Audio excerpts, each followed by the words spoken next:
이게 말이 됩니까? 파리 국방부 회의실. 보고서를 든 한 남자의 손이 떨리고 있었습니다. 140억 달러입니다.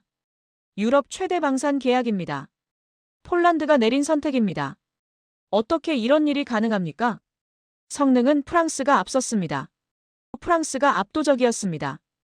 그런데 왜 한국입니까? 호주도 한국을 선택했습니다. 노르웨이도 한국을 선택했습니다. 핀란드도 에스토니아도 줄줄이 한국입니다. 불과 몇 년 전까지만 해도 방산 시장에서 이름조차 낯설었던 그 나라가 말입니다. 직접 확인해 주시죠. 장관의 명령이 떨어졌습니다. 앙리는 한국행 비행기에 올랐습니다.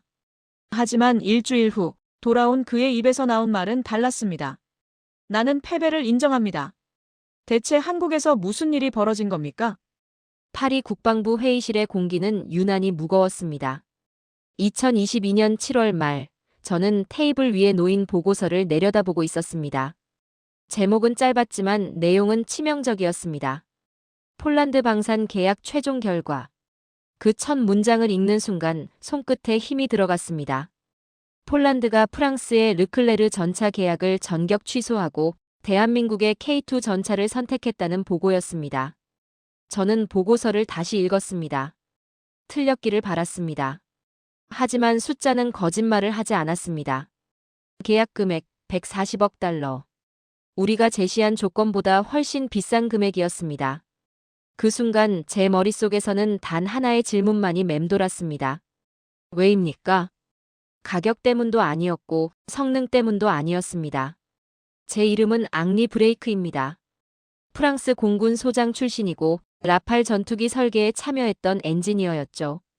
30년 넘게 방산 분야에서 일해왔고 유럽 방산의 우위를 의심해 본 적이 없었습니다. 그런 제가 지금 이 보고서 앞에서 말을 잃고 있었습니다. 저는 국방장관을 바라보며 물었습니다. 장관님, 이게 무슨 의미입니까? 장관은 잠시 침묵하더니 조용히 말했습니다. 한국은 기술 이전을 약속했습니다. 100% 말입니다. 그 말이 제 귀를 때렸습니다. 기술 이전이라니요. 우리가 수십 년에 걸쳐 쌓아온 핵심 기술을 넘긴다는 발상 자체가 저에게는 이해할 수 없는 선택이었습니다. 그건 자살 행위입니다. 저는 그렇게 말했습니다. 하지만 장관은 고개를 저었습니다. 폴란드는 무기를 사려 한 게 아니었습니다. 그들은 자주 국방을 사고 싶어 했습니다. 그 한마디가 회의실 전체를 침묵시켰습니다. 저는 다시 보고서를 들여다보았습니다. K2 전차, K9 자주포, FA50 경전투기. 하나같이 생소한 이름들이었습니다. 불과 몇 년 전까지만 해도 이 명단에 오를 수 없었던 이름들이었죠. 그런데 지금은 어떻습니까? 폴란드뿐만이 아니었습니다. 보고서 뒷장을 넘기자 더 충격적인 숫자들이 나타났습니다. 호주 K9 자주포 계약 완료. 노르웨이 K9 추가 도입 검토 중. 핀란드 K9 긴급 도입 결정. 에스토니아 K9 구매 협상 진행 중. 저는 손으로 이마를 짚었습니다. 이건 단순한 계약 실패가 아니었습니다.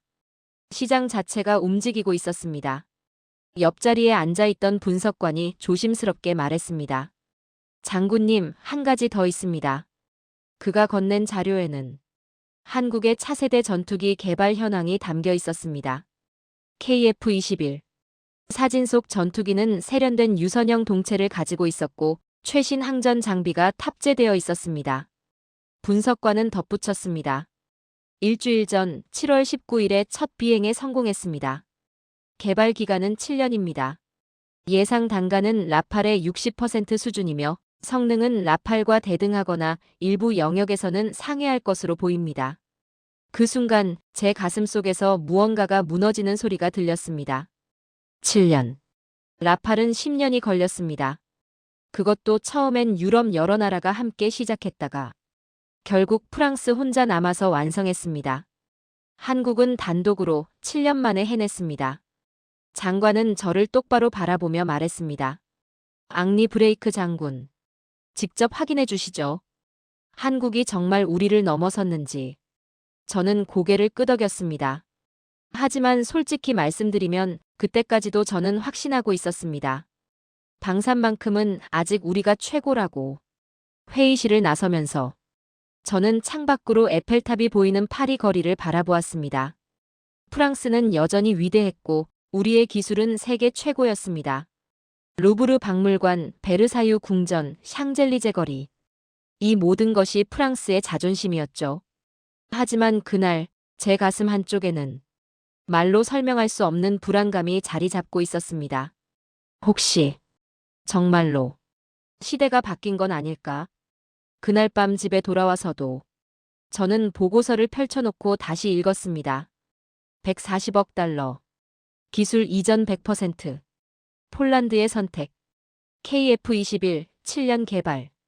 숫자를 아무리 들여다봐도 답은 하나였습니다. 고객은 더 이상 무기만을 원하지 않습니다. 독립을 원합니다. 그리고 한국은 그 독립을 팔고 있었습니다. 사흘 뒤 저는 인천행 비행기에 오를 예정이었습니다. 그곳에서 무엇을 보게 될지 그때는 아직 알지 못했습니다. 하지만 한 가지는 분명했습니다. 이번 출장이 끝나고 나면 제 모든 확신이 흔들릴 거라는 예감. 그 예감은 틀리지 않았습니다. 사흘 후 저는 파리 샤를드골 공항에서 한국행 비행기에 올랐습니다. 좌석에 앉아 가방을 열어 꺼낸 것은 오래된 설계도 한 묶음이었습니다. 라팔 전투기. 제가 젊은 시절 인생을 바쳐 만든 기체였습니다. 1986년 프로젝트가 시작됐을 때 저는 갓 30을 넘긴 젊은 엔지니어였죠. 10년이 넘는 개발 기간 동안 수천 번의 시뮬레이션과 시험 비행을 거쳤습니다. 동료 한 명은 시험 비행 중 목숨을 잃기도 했습니다. 그만큼 라팔은 프랑스 공군의 자존심이었고 제 인생의 전부였습니다.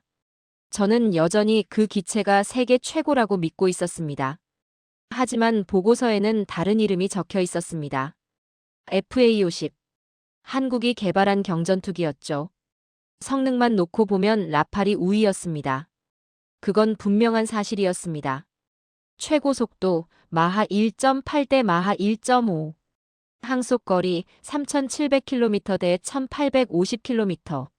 무장 탑재량 9,500kg 대 4,500kg. 모든 면에서 라팔이 앞섰죠. 하지만 가격을 보는 순간 저는 잠시 말을 잃었습니다. 라팔 한 대 가격으로 한국은 6대를 제한하고 있었습니다. 저는 노트에 숫자를 적어보았습니다. 라팔 한 대 약 1억 달러. FA-50 한 대 약 1,700만 달러. 계산기를 두드릴 필요도 없었습니다. 차이는 명확했습니다. 1억 달러면 라팔 한 대. 같은 돈이면 FA-50 6대.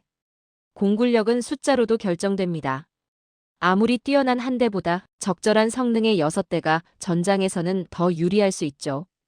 저는 한숨을 내쉬었습니다. 그런데 문제는 여기서 끝이 아니었습니다.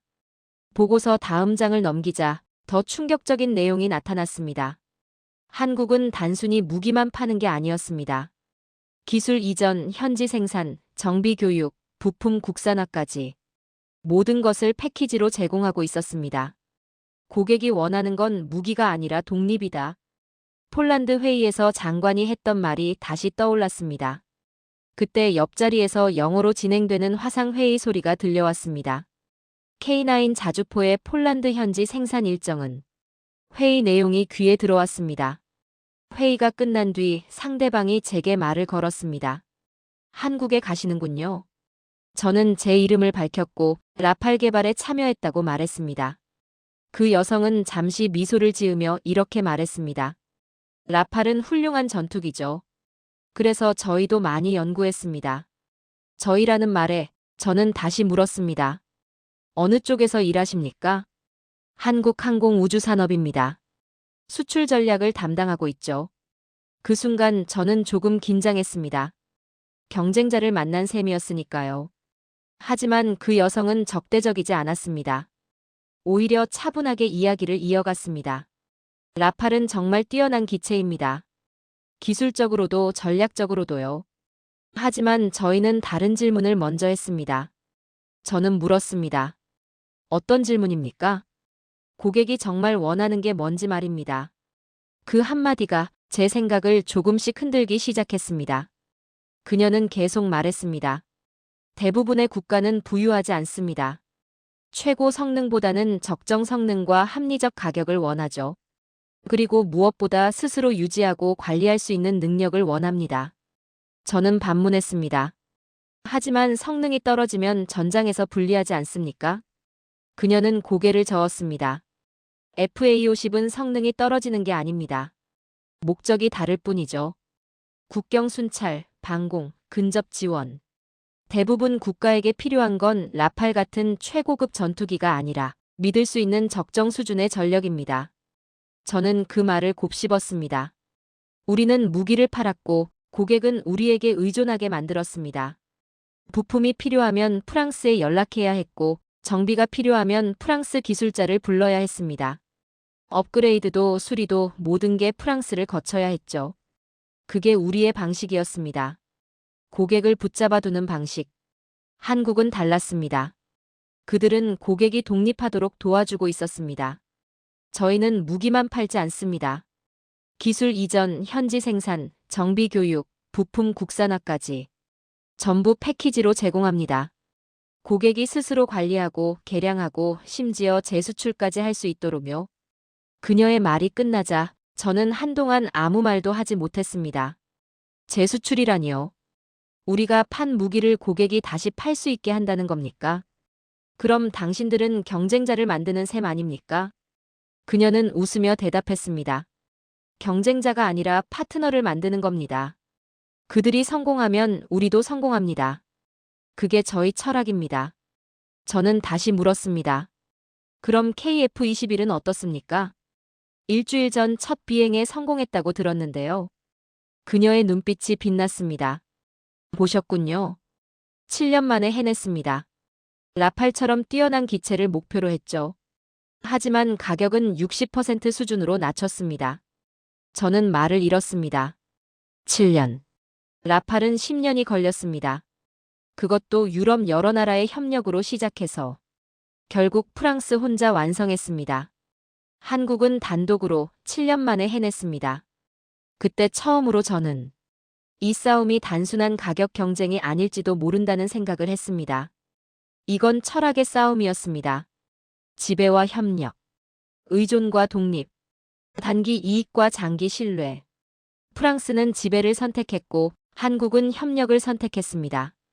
비행기가 인천으로 향하는 동안 저는 창밖을 바라보며 생각했습니다. 과연 내가 한국에서 무엇을 보게 될까? 객실 조명이 어두워지고 승객들이 하나둘 잠들기 시작했습니다. 하지만 저는 잠들 수 없었습니다. 머릿속에서는 계속 숫자들이 맴돌았습니다. 140억 달러. 기술 이전 100%. 라팔 한 대 가격에 FA50 6대. KF-21 7년 개발. 그리고 무엇보다 폴란드가 더 비싼 금액을 지불하면서까지 한국을 선택한 이유. 자주 국방. 그 두 글자가 이번 출장의 모든 답을 담고 있을지도 모른다는 생각이 들었습니다. 비행기는 어둠 속을 가르며 한국으로 향하고 있었습니다. 그리고 그곳에서 제가 목격하게 될 것들이 제 30년 경력을 완전히 뒤흔들어 놓을 줄은 그때는 아직 알지 못했습니다. 인천공항에 도착한 건 현지 시각으로 오후 3시였습니다. 비행기에서 내려 입국장으로 향하는 통로를 걸으면서 저는 말없이 주위를 둘러보았습니다. 사람들은 줄을 서 있지 않았습니다. 자동 출입국 심사대가 수십 개나 설치되어 있었고 여행객들은 그냥 걸어가서 여권을 스캔했습니다. 저도 안내에 따라 여권을 올려놓았습니다. 얼굴 인식, 지문 인식. 화면에 제 얼굴이 떴고 3초 후 게이트가 열렸습니다. 10초도 채 걸리지 않았습니다. 저는 뒤를 돌아보았습니다. 입국 심사관은 한 명도 보이지 않았습니다. 그 순간 파리 공항이 떠올랐습니다. 30분에서 1시간씩 기다리는 긴 대기줄. 파업으로 멈춰서는 운영. 여기는 달랐습니다. 수화물을 찾고 입국장 밖으로 나왔습니다. 호텔 측에서 보낸 차량이 기다리고 있었습니다. 서울까지 1시간 정도 걸립니다. 차가 출발했습니다. 저는 가방에서 폴란드 계약 보고서를 꺼냈습니다. 140억 달러. K2 전차, K9 자주포, FA50 전투기. 기술 이전 100%. 숫자는 변하지 않았습니다. 창밖으로 고속도로가 펼쳐졌습니다. 깨끗하게 정비된 도로. 실시간 교통정보를 표시하는 전광판. 빌딩들이 보이기 시작했습니다.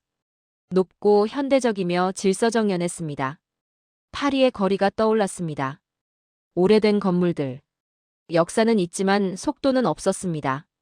8월에 해가 지기 시작했습니다. 오후 6시가 되자 도시의 불빛들이 하나둘 켜지기 시작했고 한강을 가로지르는 다리가 조명으로 빛나고 있었습니다. 호텔에 도착한 건 오후 6시 반쯤이었습니다. 체크인을 마치고 방에 들어가 가방을 내려놓았습니다. 샤워를 하고 나와 텔레비전을 켰습니다. 저녁 뉴스가 나오고 있었습니다. 화면에는 전투기 한 대가 활주로에서 이륙하는 장면이 나왔습니다. 자막이 보였습니다. 한국의 차세대 전투기 KF-21, 지난 19일 첫 비행 성공. 저는 리모컨을 놓고 화면을 똑바로 바라보았습니다. 유선형 동체, 쌍발 엔진, 매끈한 외형. 리포터가 말했습니다. KF-21은 2015년 개발 착수 이후 7년 만에 첫 비행에 성공했습니다. 독자 개발한 첫 번째 전투기입니다. 군사 전문가가 화면에 나타났습니다. 이 기체는 프랑스의 라팔, 유럽의 타이푼과 같은 4.5세대 전투기입니다. 예상 단가는 라팔의 60% 수준이며 향후 라팔의 강력한 경쟁자가 될 것으로 전망됩니다. 그 순간 제 등골을 타고 식은땀이 흘렀습니다. 라팔. 제가 10년을 바쳐 만든 전투기. 유럽의 자존심.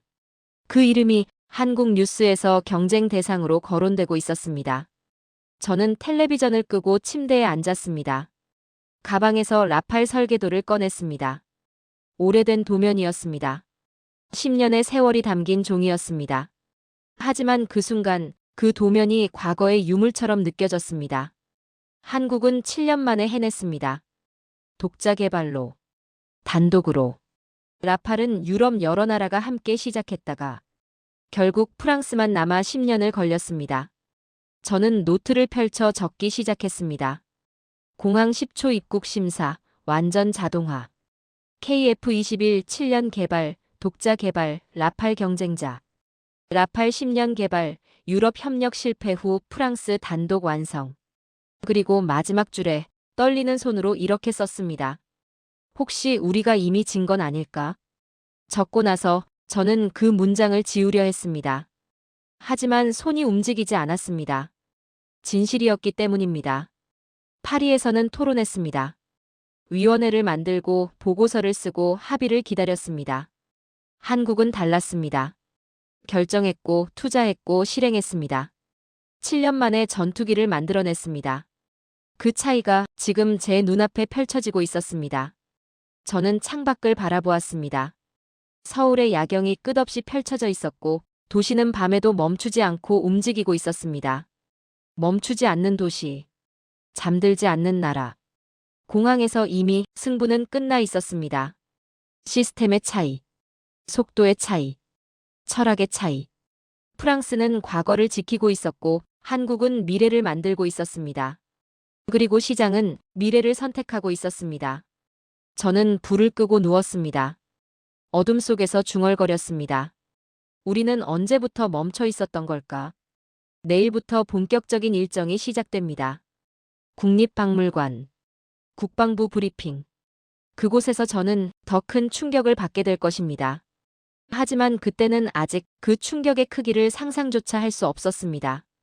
다음 날 아침, 저는 국립중앙박물관으로 향했습니다. 일정표에는 단순하게 적혀 있었습니다. 문화시찰. 솔직히 말씀드리면 큰 기대는 없었습니다. 방산 전문가인 제게 박물관 방문이 무슨 의미가 있을까 싶었습니다. 하지만 일정은 일정이었습니다. 택시에서 내려 박물관 입구로 걸어가는데 안내판이 눈에 들어왔습니다. 입장료 무료. 저는 잠시 멈춰 섰습니다. 무료라니요? 속으로 생각했습니다. 무료라면 그만한 이유가 있겠지. 유럽의 위대한 박물관들은 모두 유료입니다. 루브르도 오르세도 대가를 지불해야 품격이 유지됩니다. 그게 제가 믿어온 상식이었습니다. 문을 열고 들어선 순간 그 상식은 조용히 무너졌습니다. 천장은 자연광이 흐르도록 설계되어 있었고 대리석 바닥은 완벽하게 관리되고 있었습니다. 벽면에는 대형 디지털 스크린이 설치되어 있었고 전시 설명은 한국어, 영어, 중국어, 일본어로 즉시 전환되었습니다. 저는 멈춰 섰습니다. 이건 무료의 수준이 아니었습니다. 유물 전시실로 들어갔습니다. 고려 청자가 유리 케이스 안에 놓여 있었고 옆에는 터치스크린으로 제작 과정을 볼 수 있었습니다. 다음 전시실에서는 조선시대 생활상이 재현되어 있었습니다. 홀로그램이 공중에서 회전하며 설명을 덧붙이고 있었고 아이들이 웃으며 체험하고 있었습니다. 그 장면을 보는 순간 제 머릿속에 한 질문이 떠올랐습니다.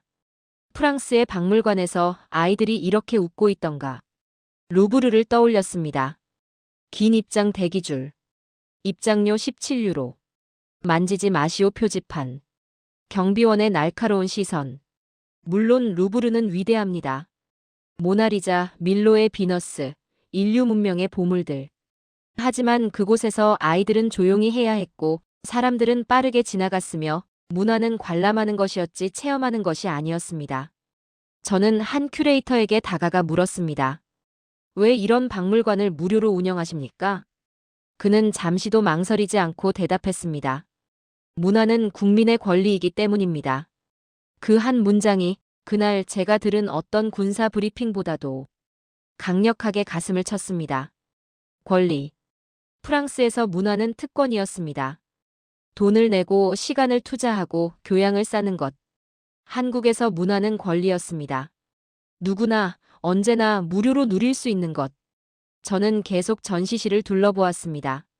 한 전시실에는 임진왜란 당시 사용된 거북선 모형이 있었습니다. 옆 스크린에서는 3D 애니메이션으로 해전 장면이 재생되고 있었고 아이들이 그 앞에 앉아 집중해서 보고 있었습니다. 다른 전시실에는 한글 창제 과정이 설명되어 있었습니다. 세종대왕의 철학. 백성을 위한 문자. 28개 글자로 모든 소리를 표현하는 과학적 설계. 저는 그 설명을 읽으며 생각했습니다. 이 나라는 600년 전에도 백성을 위한 기술을 만들었구나. 기술 이전.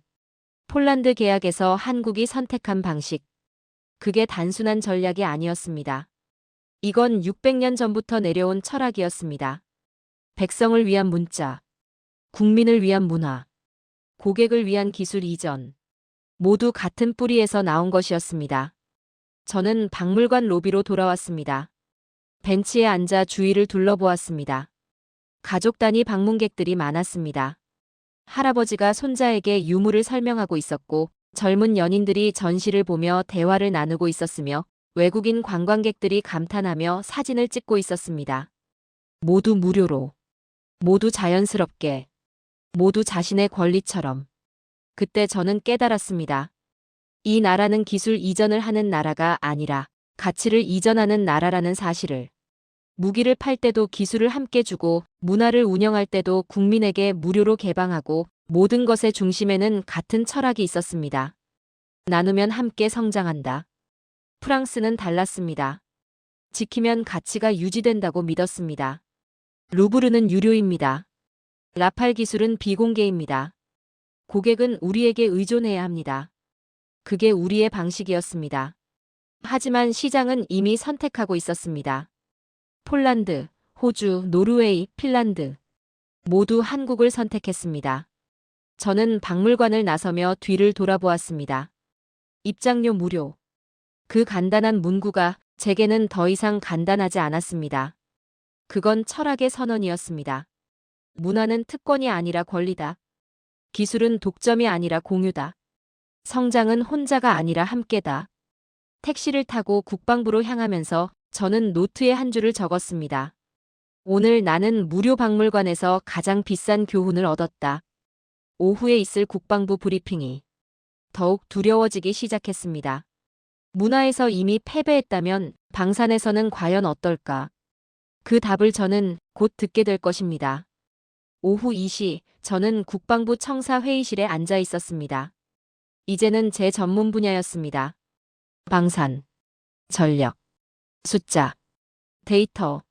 솔직히 말씀드리면 여기서는 다시 자존심을 회복할 수 있을 거라 생각했습니다. 박물관은 문화였습니다. 하지만 여기는 다릅니다. 군사기술, 전투 효율, 실전 성능. 이건 프랑스가 200년 넘게 쌓아온 영역이었습니다. 브리핑이 시작되었습니다. 첫 화면에 K9 자주포 수출 현황이 떴습니다. 국가별 숫자가 차례로 올라갔습니다. 폴란드 212문, 호주 30문, 노르웨이 24문, 핀란드 48문, 에스토니아 협상 진행 중, 이집트 계약 완료. 저는 노트를 덮었다가 다시 열었습니다. 프랑스의 자주포 수출 실적이 머릿속에 떠올랐기 때문입니다. 절반도 되지 않았습니다. 자주포는 현재 세계에서 가장 많이 팔린 자주포입니다. 사거리 40km, 분당 발사 속도 6발, 자동장전 시스템 완비. 성능만 보면 프랑스 세자르 자주포와 대등했습니다. 어쩌면 일부 영역에서는 앞섰을지도 모릅니다. 하지만 문제는 성능이 아니었습니다. K9 수출 전략 기술 이전 및 현지 생산 패키지. 폴란드 사례가 자세히 나왔습니다. 212문 중 180문은 폴란드 현지에서 생산. 한국 기술자들이 폴란드로 파견되어 기술 교육. 부품 국산화율 목표 70%. 우리는 기술 유출을 두려워했습니다. 핵심 기술을 넘기면 경쟁자가 생긴다고 믿었습니다. 그래서 거절했습니다. 그 결과가 바로 이 숫자였습니다. 다음은 K2 전차였습니다. 화면에 거대한 전차 사진이 나타났습니다. 매끈한 포탑, 최신 장갑, 디지털 사격 통제 장치. K2 전차는 폴란드와 180대 계약을 체결했습니다. 추가로 800대 도입이 협의 중이며 총 계약 규모는 140억 달러에 달합니다. 140억 달러. 그 숫자가 다시 제 눈앞에 나타났습니다. 발표자는 계속했습니다. K2의 핵심 경쟁력은 기술 이전입니다. 폴란드는 단순히 전차를 구매하는 것이 아니라 전차를 생산하는 능력을 확보하게 됩니다. 저는 고개를 돌려 창밖을 바라보았습니다. 프랑스의 르클레르 전차. 제가 설계에 참여했던 기체. 성능은 세계 최고 수준이었습니다. 하지만 폴란드는 선택하지 않았습니다. 왜입니까? 성능 때문이 아니었습니다. 가격 때문도 아니었습니다. 철학 때문이었습니다. 다음 화면에 FA50이 등장했습니다. FA50 경전투기는 중저가 시장을 장악했습니다. 현재 폴란드, 말레이시아, 필리핀, 태국, 이라크 등 12개국에 수출되었으며 총 수출 대수는 200대를 넘어섰습니다. 발표자는 스크린을 가리키며 말했습니다. 이 기체의 성능은 라팔에 미치지 못합니다. 하지만 대부분의 국가는 라팔이 필요하지 않습니다. 그들에게 필요한 건 적정 성능과 합리적 가격, 그리고 스스로 관리할 수 있는 능력입니다. 그 말이 제 가슴을 찔렀습니다. 우리는 최고만을 만들었습니다. 고객이 원하는 게 아니라 우리가 만들 수 있는 최고를. 한국은 달랐습니다. 고객이 원하는 것을 만들었습니다. 마지막으로 KF-21 영상이 재생되었습니다. 유선형 동체가 하늘을 가르고 엔진 소리가 회의실을 채웠습니다. 발표자가 말했습니다. KF-21은 2022년 7월 첫 비행에 성공했습니다. 개발 기간 7년. 예상 수출 가격은 라팔의 약 60% 수준입니다. 현재 폴란드, 사우디아라비아, 말레이시아 등이 도입을 검토 중입니다. 그 순간 제 등골을 타고 식은땀이 흘렀습니다. 7년 만에 라팔급 전투기를 만들었고 가격은 60%로 낮췄으며 이미 여러 국가가 줄을 서고 있었습니다. 브리핑의 마지막, 한국방산 기업 대표가 단상에 올랐습니다. 그는 천천히 그러나 분명하게 말했습니다. 우리는 무기를 수출하지 않습니다. 신뢰를 수출합니다. 회의실이 조용해졌습니다. 그는 계속했습니다. 고객이 우리 무기를 사는 이유는 성능 때문이 아닙니다. 우리가 그들의 독립을 도와주기 때문입니다. 기술을 이전하고 현지 생산을 지원하고 심지어 재수출까지 허용합니다. 왜냐하면 우리는 믿기 때문입니다. 고객이 성공하면 우리도 성공한다고. 그 문장은 그날 회의실의 공기를 완전히 바꿔놓았습니다. 저는 노트에 받아 적었습니다. 손이 떨리고 있었습니다. 신뢰를 수출한다. 프랑스는 무엇을 수출했습니까? 무기를 수출했습니다. 성능을 수출했습니다. 기술은 숨겼고 고객은 의존하게 만들었습니다. 그게 우리의 방식이었습니다. 한국은 달랐습니다. 신뢰를 수출했습니다. 우리는 무기가 아니라 신뢰를 수출합니다. 회의실을 나서면서 저는 창밖의 서울을 바라보았습니다. 이 나라는 방산만 강한 게 아니었습니다. 철학이 강했습니다. 그리고 그 철학이 전 세계 시장을 바꾸고 있었습니다. 브리핑이 끝난 뒤 담당관이 저를 다른 건물로 안내했습니다. 장군님, 오늘 오후 일정이 하나 더 있습니다. 한국군의 전술 훈련 시스템을 체험하실 수 있습니다. 저는 고개를 끄덕였습니다. 훈련 시스템이라면 익숙한 영역이었습니다. 엘리베이터를 타고 지하로 내려갔습니다. 복도를 따라 걷다가 큰 문 앞에 멈춰 섰습니다. 가상현실 기반 전술 훈련 시스템입니다. 문이 열리자 거대한 공간이 나타났습니다. 중앙에는 여러 개의 부스가 설치되어 있었고 각 부스마다 헤드셋과 장비들이 놓여 있었습니다. 벽면에는 대형 스크린이 설치되어 있었고 실시간으로 훈련 상황이 표시되고 있었습니다. 솔직히 말씀드리면 처음엔 반신반의했습니다. 30년 군 생활을 한 제게 가상훈련이 무엇을 줄 수 있을까 싶었습니다. 진짜 전장은 땀과 먼지와 공포로 가득합니다. 화면 속에서 그걸 배울 수 있을까요? 담당관이 설명했습니다. 이 시스템은 실제 전장 환경을 99% 재현합니다. 지형, 날씨, 적의 배치, 모든 변수가 실시간으로 적용되죠. 인공지능이 적군을 조종하며 실전과 동일한 수준의 전술적 판단을 요구합니다. 저는 헤드셋을 받아들었습니다. 직접 해보시겠습니까? 물론입니다. 헤드셋을 쓰는 순간 세상이 바뀌었습니다. 저는 전장 한가운데 서 있었습니다. 산악 지형이었습니다. 바람이 불고 먼지가 날리고 멀리서 포성이 들렸습니다. 너무 생생했습니다. 화면 좌측에 정보가 떴습니다. 아군 병력, 적군 추정 병력, 지형 분석, 날씨 정보. 그때 드론 영상이 눈앞에 나타났습니다. 상공에서 촬영한 적의 배치 상황이었습니다.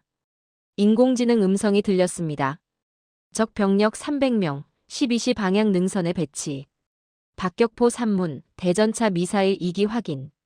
아군 병력 200명, 현재 위치에서 공격 시 손실률 40% 예상. 저는 잠시 멈췄습니다. 손실률 40%. 프랑스군 훈련에서는 이런 정보가 실시간으로 제공되지 않습니다. 지휘관이 지도를 보고 무전을 듣고 머릿속으로 계산해야 합니다. 하지만 여기서는 달랐습니다. 인공지능이 계속 정보를 제공했습니다. 우회 공격 시 손실률 15%. 예상 소요 시간 40분. 포격 지원 시적 손실률 60% 증가 가능. 저는 명령을 내렸습니다. 좌측 능선으로 우회, 포격 지원 요청. 즉시 화면이 바뀌었습니다. 아군 병력이 움직이기 시작했고 포병 부대가 사격 준비에 들어갔습니다. 드론이 실시간으로 적의 움직임을 전송했고 인공지능이 최적의 포격 지점을 계산했습니다. 포격 개시. 화면에서 포탄이 떨어졌고 적의 진지가 흔들렸습니다. 적 병력 30% 손실. 혼란 상태 진입. 아군이 측면에서 공격했습니다. 저항은 약했고 10분 만에 진지를 점령했습니다. 임무 완수. 아군 손실률 8%. 헤드셋을 벗었습니다. 저는 한동안 말을 잇지 못했습니다. 30년 동안 저는 지도 위에 선을 긋고 무전기로 보고를 받으며 머릿속으로 계산하는 방식으로 훈련받았습니다. 프랑스군은 아직도 그렇게 합니다. 하지만 한국군은 달랐습니다. 드론이 정찰하고 인공지능이 분석하고 지휘관은 판단만 내리면 됩니다. 담당관이 말했습니다. 이 시스템으로 연간 5만 명 이상의 병력이 훈련받습니다. 실탄 소모 없이, 위험 없이 실전과 동일한 경험을 쌓을 수 있죠. 저는 물었습니다. 이 시스템은 언제부터 운영했습니까? 2018년부터입니다. 5년째 운영 중이죠. 5년. 프랑스군은 아직도 2차 대전 방식으로 훈련하고 있었습니다. 한국군은 이미 21세기 전쟁을 준비하고 있었습니다. 건물 밖으로 나왔습니다. 청사 앞 광장에 K2 전차와 K9 자주포가 전시되어 있었습니다. 유럽 각국의 군 장교들이 모여 있었습니다. 독일, 영국, 스페인, 이탈리아. 그들은 한국 담당자의 설명을 듣고 메모를 하고 사진을 찍고 있었습니다. 저는 멀찌감치 서서 그 장면을 바라보았습니다. 불과 20년 전만 해도 그들은 프랑스에 왔습니다. 르클레르 전차를 보러, 라팔 전투기를 배우러, 프랑스 군사 교리를 공부하러. 저는 그때를 기억합니다. 자랑스러웠습니다. 하지만 지금 자리는 완전히 바뀌어 있었습니다. 유럽 장교들이 한국에 와서 한국 무기를 보고 한국 시스템을 배우고 있었습니다. 그 장면을 보는 순간 저는 조용히 숨을 들이켰습니다. 이건 단순한 무기 수출이 아니었습니다. 그날 저는 확신했습니다. 우리가 뒤처진 것은 기술 때문이 아니라 속도와 철학 때문이라는 사실을. 프랑스는 전통을 지켰습니다. 한국은 미래를 만들었습니다. 그리고 시장은 미래를 선택했습니다. 택시를 타고 호텔로 돌아가는 길, 저는 창밖을 바라보았습니다. 서울의 거리는 여전히 움직이고 있었고 사람들은 멈추지 않았으며 이 나라는 잠들지 않고 있었습니다. 내일은 반도체 공장 시찰이 예정되어 있었습니다. 과연 그곳에서는 또 어떤 충격을 받게 될까? 다음 날 아침, 저는 경기도로 향했습니다. 일정표에는 단순히 이렇게 적혀 있었습니다. 반도체 생산시설 시찰. 방산에서 느낀 패배감이 아직 가시지 않은 상태였습니다. 솔직히 말씀드리면 이곳에서는 조금은 다른 결과를 기대하고 있었습니다. 프랑스는 기술의 나라입니다. 연구, 이론, 학문만큼은 여전히 세계 최고라고 믿고 있었습니다. 차량이 거대한 건물 앞에 멈춰 섰습니다. 삼성 반도체 공장이었습니다. 입구에서부터 보안 검색은 철저했습니다. 휴대전화는 반납해야 했고 카메라는 당연히 금지였으며 방진복을 착용한 뒤에야 안으로 들어갈 수 있었습니다. 안내자가 말했습니다. 이곳은 최첨단 반도체 생산 라인입니다. 외부인 출입이 매우 제한적이죠. 복도를 따라 걸어갔습니다. 유리창 너머로 클린룸이 보였습니다. 저는 그 앞에서 멈춰 섰습니다. 사람은 거의 보이지 않았습니다. 그 자리를 대신한 것은 수백 대의 로봇과 자동화 설비였습니다. 거대한 기계들이 조용히 움직이고 있었고 로봇팔이 정밀하게 웨이퍼를 옮기고 있었으며 모든 공정은 실시간으로 제어되고 있었습니다. 벽면의 거대한 모니터에는 생산 데이터가 초 단위로 갱신되고 있었습니다. 온도, 습도, 미세먼지 수치, 생산량, 불량률. 모든 것이 숫자로 표시되고 있었습니다. 안내자는 말했습니다. 이곳은 3나노 공정을 양산하는 시설입니다. 3나노. 저는 그 말을 듣고 잠시 숨을 멈췄습니다. 3나노미터. 머리카락 굵기의 3만 분의 1. 인간의 손으로는 상상조차 할 수 없는 정밀도. 전 세계에서 이 기술을 양산하는 기업은 손에 꼽힙니다. 그리고 한국이 그중 하나였습니다. 저는 조심스럽게 물었습니다. 이 기술을 완성하는데 얼마나 걸렸습니까? 안내자는 담담하게 대답했습니다. 10년입니다. 멈춘 적은 없습니다. 그 한 문장이 그날 들은 모든 설명보다 강력했습니다. 10년. 멈춘 적은 없습니다. 프랑스를 떠올렸습니다. 우리도 반도체 산업이 있었습니다. 1980년대에는 유럽 최고 수준이었죠. 하지만 지금은 어떻습니까? 토론했습니다. 보고서를 썼습니다. 위원회를 만들고 합의를 기다렸습니다.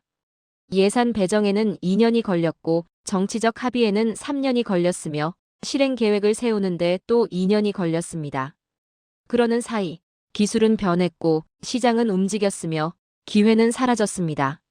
한국은 달랐습니다. 결정했고 투자했고 실행했습니다. 그리고 10년 동안 멈추지 않았습니다.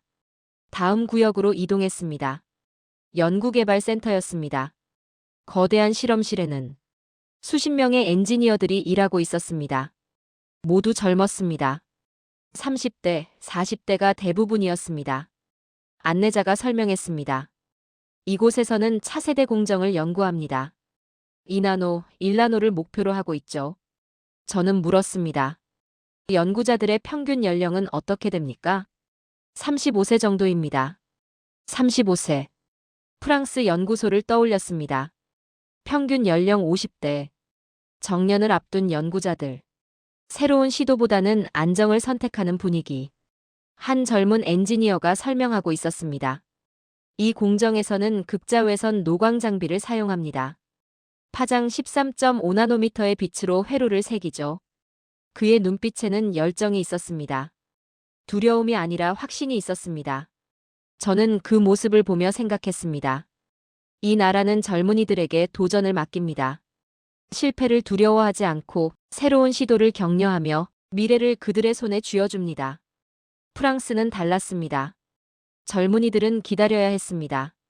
선배들이 은퇴할 때까지, 자리가 날 때까지, 허락이 떨어질 때까지.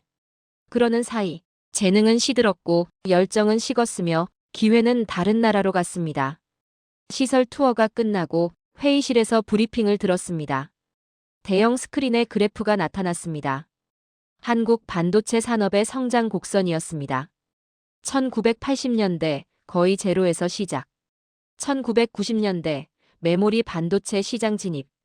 2000년대 세계 1위 달성. 2020년대 첨단 공정 양산.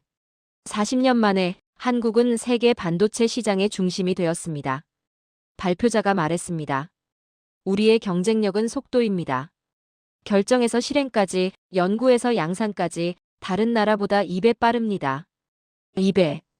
그 차이가 시장을 장악하는 차이였습니다. 저는 노트에 적었습니다. 한국 결정 투자 실행 성공. 프랑스 토론 보고서 위원회 합의 예산. 그리고 마지막 줄.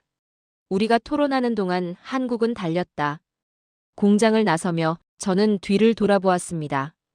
거대한 건물이 서 있었고 24시간 불이 꺼지지 않는 공장이었으며 멈추지 않는 생산 라인이었습니다. 방산도 그랬습니다. 7년 만에 전투기를 만들었습니다. 반도체도 그랬습니다. 10년 만에 3나노를 양산했습니다. 이 나라는 결정하고 달렸습니다. 프랑스는 토론하고 기다렸습니다. 그 차이가 지금 제 눈앞에 펼쳐진 결과였습니다. 차에 올라 서울로 돌아가는 길, 저는 창밖을 바라보았습니다. 고속도로 옆으로 공장들이 끝없이 이어져 있었습니다. 현대, 삼성, LG, SK 모두 멈추지 않고 있었습니다. 모두 달리고 있었습니다. 그날 저는 깨달았습니다. 방산에서의 패배는 결과가 아니라 이미 오래전에 정해진 과정의 차이였다는 사실을. 속도의 차이, 철학의 차이, 실행력의 차이. 프랑스는 전통을 지켰고 한국은 미래를 만들었습니다. 그리고 시장은 미래를 선택했습니다. 호텔로 돌아가는 내내 저는 한 문장을 되뇌었습니다. 한국은 멈추지 않았고 우리는 토론하고 있었습니다. 그 문장이 제 30년 경력을 완전히 설명하고 있었습니다. 마지막 날 저녁, 저는 공식 일정을 마치고 혼자 서울 거리를 걸었습니다. 호텔 직원이 추천해준 곳은 홍대였습니다. 젊은이들의 거리라고 했습니다. 지하철을 타고 도착한 거리는 제가 상상했던 것과 달랐습니다. 오후 7시인데도 거리는 활기찼습니다. 카페마다 사람들이 가득했고 작은 공연장에서는 음악이 흘러나왔으며 젊은이들이 웃으며 걸어다니고 있었습니다. 한 건물 앞에 멈춰 섰습니다. 스타트업 캠퍼스라는 간판이 보였습니다. 문이 열려 있어 안으로 들어갔습니다. 1층 로비에는 여러 부스가 설치되어 있었고 20대로 보이는 젊은이들이 자신의 프로젝트를 설명하고 있었습니다. 한 부스에 다가갔습니다. 인공지능 기반 의료 진단 시스템이라는 팻말이 있었습니다. 젊은 여성이 열정적으로 설명했습니다. 저희는 엑스레이 사진을 인공지능으로 분석해서 질병을 조기 발견하는 시스템을 개발했습니다. 정확도는 95% 이상이고 진단 시간은 기존의 10분의 1로 줄었습니다. 저는 물었습니다. 언제 창업했습니까? 6개월 전입니다. 저희는 모두 20대고 대학을 졸업하자마자 시작했습니다. 20대. 대학 졸업 후 바로 창업. 프랑스의 젊은이들은 어떻습니까? 공무원 시험을 준비합니다. 정규직을 찾습니다. 연금을 계산합니다. 안정이 먼저입니다. 한국의 젊은이들은 달랐습니다. 도전이 기본값이었습니다. 다른 부스를 둘러보았습니다. 친환경 포장재 개발, 전기차 배터리 재활용, 스마트 농업 시스템. 하나같이 혁신적이었고 모두 20대가 만들고 있었습니다. 그들의 눈빛에는 두려움이 없었습니다. 실패를 무서워하지 않았습니다. 오히려 확신이 있었습니다. 우리가 세상을 바꿀 수 있다는 확신. 저는 캠퍼스를 나와 거리를 계속 걸었습니다. 카페 창문 너머로 노트북을 펼쳐놓고 밤늦게까지 일하는 젊은이들이 보였습니다. 작은 음악 공연장에서는 K-팝 댄스를 연습하는 팀이 있었습니다. 모두 멈추지 않고 있었습니다. 모두 자신의 꿈을 향해 달리고 있었습니다. 그날 저녁 저는 한강변 벤치에 앉아 생각했습니다. 이 나라는 방산만 강한 것이 아니다. 문화, 기술, 산업, 그리고 사람까지 모든 축이 같은 방향으로 움직이고 있다. 그 방향은 미래였습니다. 며칠 후 귀국길에 올랐습니다. 인천공항에서 출국 심사를 할 때 저는 다시 한번 놀랐습니다. 자동 게이트. 3초 만에 통과. 면세 구역을 지나며 한국 브랜드들이 전면에 나선 매장을 보았습니다. 삼성, LG, 아모레퍼시픽. 당당했고 자신감이 넘쳤습니다. 비행기에 올랐습니다. 파리 샤를드골 공항에 도착한 건 다음 날 아침이었습니다. 입국 심사장에 긴 줄이 기다리고 있었습니다. 30분을 기다렸습니다. 그 순간 인천공항의 자동 게이트가 떠올랐습니다. 비교는 잔인했습니다. 하지만 피할 수 없었습니다. 집에 돌아와 책상 위에 레지옹 도네르 훈장을 올려두었습니다. 프랑스 최고 훈장. 한때는 제 인생의 정점이었습니다. 그러나 그날 밤 그 훈장은 유난히 무겁게 느껴졌습니다. 패배를 인정합니다. 일주일 후 저는 국방부 회의실에 다시 앉아 있었습니다. 장관이 물었습니다. 한국은 어땠습니까, 브레이크 장군? 저는 잠시 침묵했습니다. 그리고 천천히 입을 열었습니다. 장관님, 저는 프랑스의 전투기를 만들었습니다. 10년을 바쳐 유럽의 자존심을 설계했습니다. 회의실이 조용해졌습니다. 그러나 지금 시장은 한국을 선택하고 있습니다. 저는 계속했습니다. 기술이 부족해서가 아닙니다. 프랑스의 기술은 여전히 뛰어납니다. 라팔은 세계 최고 수준의 전투기입니다. 보고서를 테이블 위에 내려놓았습니다. 우리가 진 이유는 분명합니다. 우리는 지키려 했고 한국은 나누려 했습니다. 장관이 저를 바라보았습니다. 우리는 고객을 의존하게 만들었고 한국은 고객을 파트너로 만들었습니다. 저는 일어섰습니다. 저는 이제 인정합니다. 이것은 무기의 싸움이 아니었습니다. 국가의 철학이 부딪힌 전쟁이었습니다. 창밖에 파리를 바라보았습니다. 에펠탑이 보였습니다. 여전히 아름다웠습니다. 한국은 미래를 믿었고 그 믿음에 투자했습니다. 그리고 멈추지 않았습니다. 저는 마지막으로 말했습니다. 저는 더 이상 자존심으로 말하지 않겠습니다. 현실로 말하겠습니다. 21세기 방산과 산업의 승자는 이미 한국입니다. 회의실이 숨죽였습니다. 그리고 프랑스가 다시 일어서려면 가장 먼저 해야 할 일은 단 하나입니다. 저는 장관을 똑바로 바라보았습니다. 겸손하게 한국에게 배우는 것. 그것이 라팔을 만든 사람으로서 30년 군 경력을 가진 사람으로서 제가 내릴 수 있는 유일한 결론입니다. 그날 이후 저는 라팔 설계도를 더 이상 펼치지 않았습니다. 대신 노트에 적힌 문장들을 읽었습니다. KF-21 7년 개발. 신뢰를 수출한다. 멈추지 않는다. 젊은이들이 미래를 만든다. 그리고 마지막 문장. 패배를 인정하는 것이 다시 일어서는 첫걸음이다. 창밖의 파리는 여전히 아름다웠습니다. 하지만 저는 알고 있었습니다. 아름다움만으로는 미래를 이길 수 없다는 것을.